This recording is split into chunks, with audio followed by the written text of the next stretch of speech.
guys, Spicy Ninja Team Scion, doing a quick fish update. A lot of the cards got rewritten, changed around since Armory Arm got switched up. Might not look a lot from right here, but actually I had to kind of rethink a lot of some of the strategies for the deck.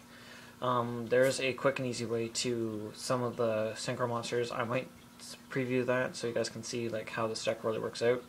But for right now, we got your 3 Celacanth, your 3 Royal Swampill, your 3 Abyssal King Shark.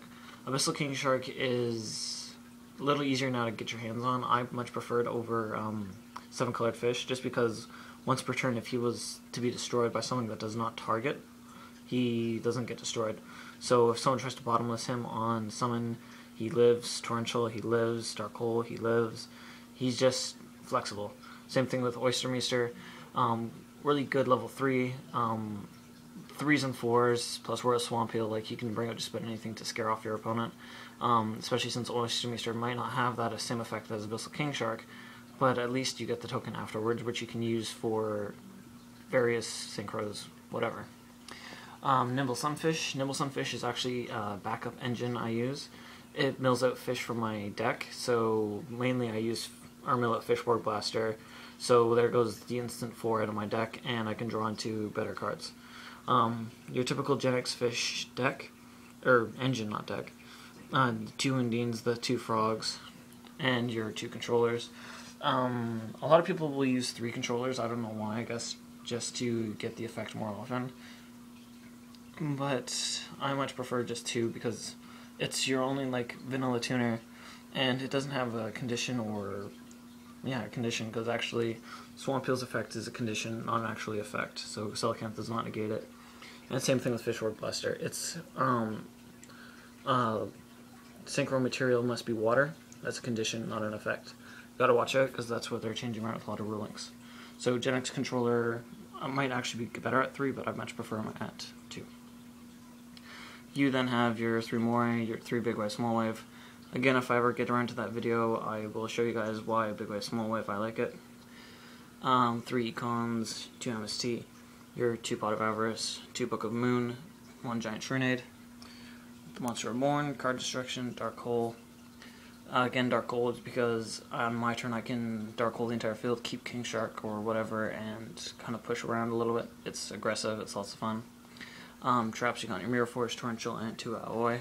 Just because Aoi, you get a lot of lingering water monsters, Undine, Frog, Oystermeister and its token, Abyssal. It's too good to tech up. So on to the extra deck.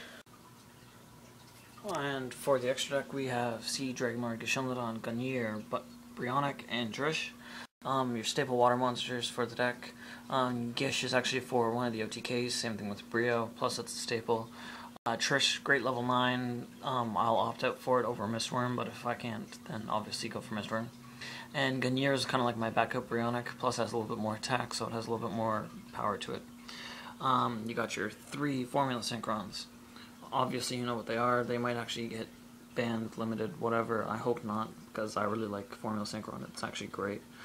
You got your 2 Armory Arms. Again, got rewritten.